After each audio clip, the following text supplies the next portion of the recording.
Some of the 302s. And when you don't show up at a meeting that we request behind closed doors, kind of lose that opportunity. If I could. Now we're going to recognize the gentleman from South Carolina, Mr. Gowdy. Agent Herring, did the FBI interview the sender of all emails that contain classified information? You know, I don't know the answer to that question, only because I'm a alleged affairs guy. I was on the investigative team. Can you find out? You would agree with me it'd be important. I mean, you'd want to interview the person who sent the classified information, right? Certainly. Because the recipient thought the C was just the third letter in the alphabet. You might be curious whether or not the sender also was clueless in the way he or she viewed classified information, would you not? That would be a logical investigative step. Can you find out whether or not you interviewed the sender of all emails that contain classified information? Certainly. Do you know if the sender of any of the classified emails knew that the information was classified at the time? I don't personally know that. I wasn't a part of the investigative team. I'm sure that. Can you find out? Certainly. Can you find out for me? Yes, sir. There are folks wondering how information gets from a classified source into an email. Did your investigation shed any light on how classified information could get from a classified system into an unclassified email to even be sent? I'm not even talking about the receiving of it. I'm talking about the sending of it. I'm sure they did look at that. That would be sort of a logical question you would ask as an investigator in a case like this. That's what I thought. But in my legislative sort of affairs capacity, I just don't have that kind of visibility. Well, don't sell yourself short. You used to be an agent, right? Still an agent, right? So you know what you're doing. Did the FBI grant immunity to anyone during the course of its investigation? For immunity questions, I'd have to defer to the Department of Justice for that. It wouldn't be an agent who would grant that kind of thing. Did the Bureau recommend the granting of immunity? I do not know.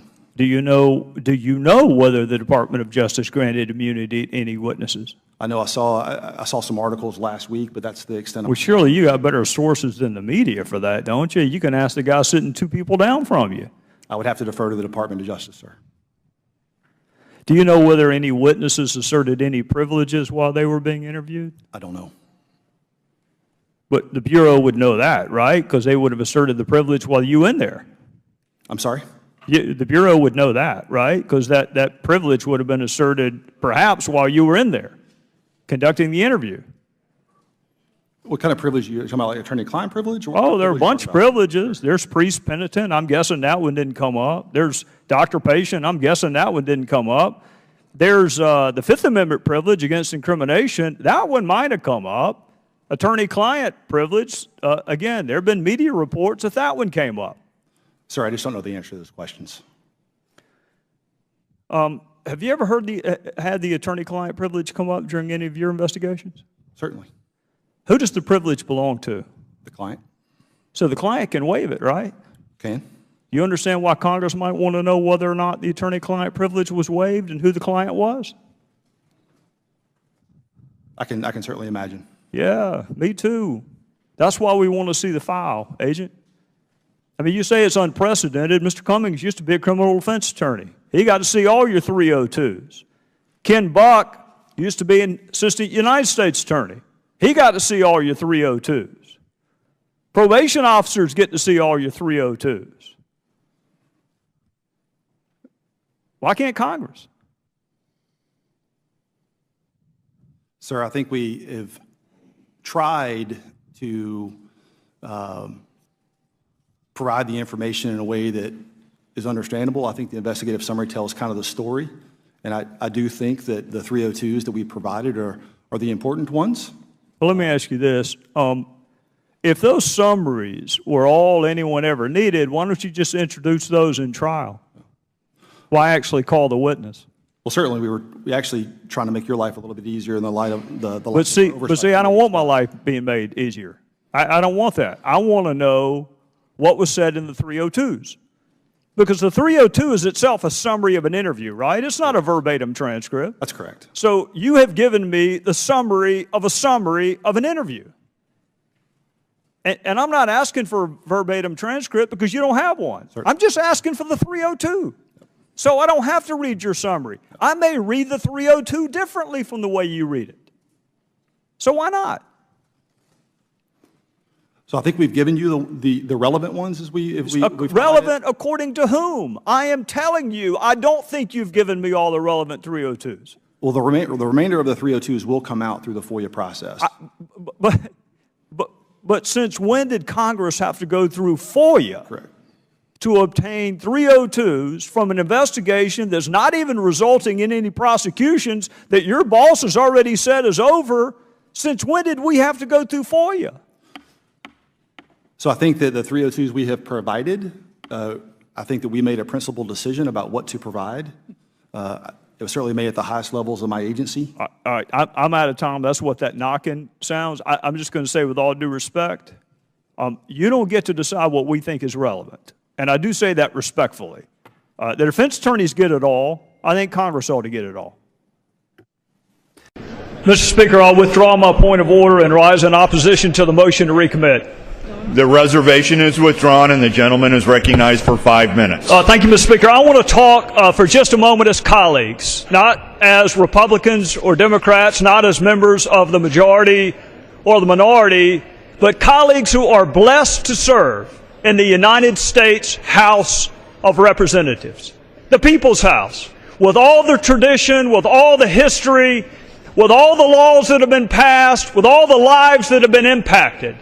I want us to talk as colleagues because our foundational document gave us, as the House, unique powers and responsibilities.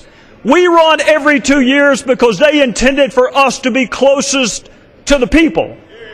The President was given different duties and powers. The President was given the duty to take care that the laws be faithfully executed. So my question, Mr. Speaker, is what does that mean to you? That the laws be faithfully executed. We know the President can veto a bill for any reason or no reason. We know the President can refuse to defend the constitutionality of a statute, even one that he signs into law. We know the President can issue pardons for violations of the very laws that we pass. And we know that the President has prosecutorial discretion as evidenced and used through his U.S. attorneys.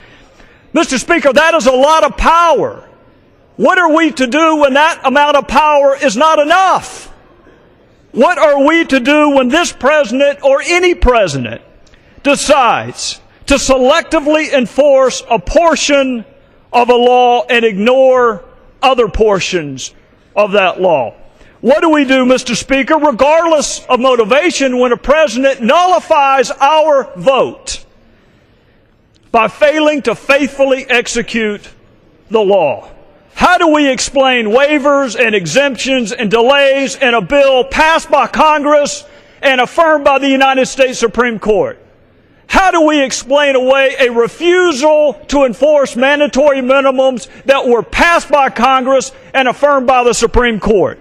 And why pursue, Mr. Speaker, immigration reform if presidents can turn off the very provisions that we pass? You know, in the oath that brand new citizens take, it contains 6 different references to the law.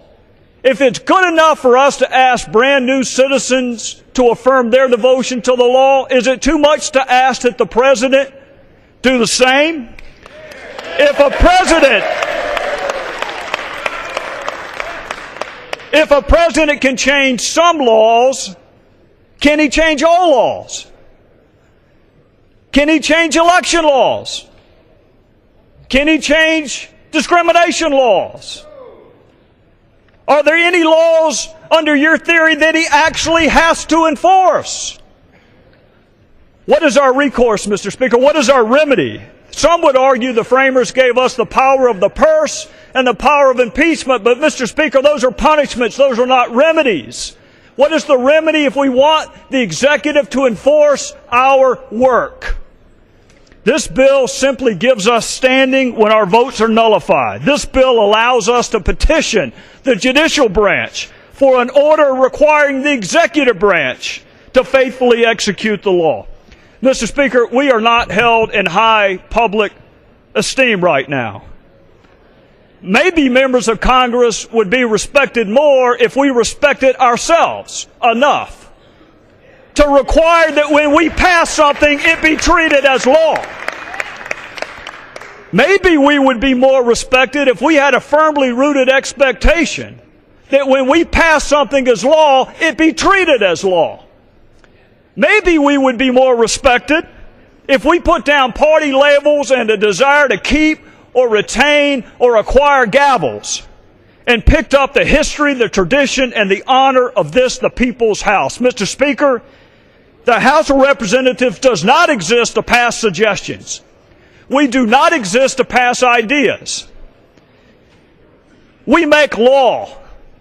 And while you are free to stand and clap when any president comes into this hallowed chamber and promises to do it with or without you, I will never stand and clap when any president, no matter whether he's your party or mine, promises to make us a constitutional anomaly and an afterthought. We make law.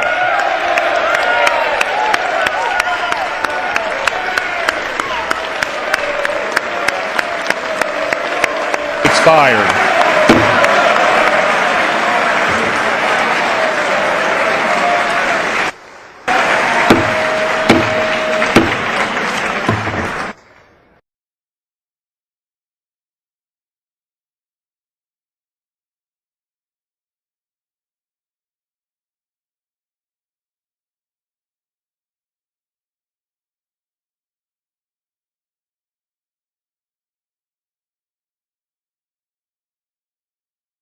To this story in the Times?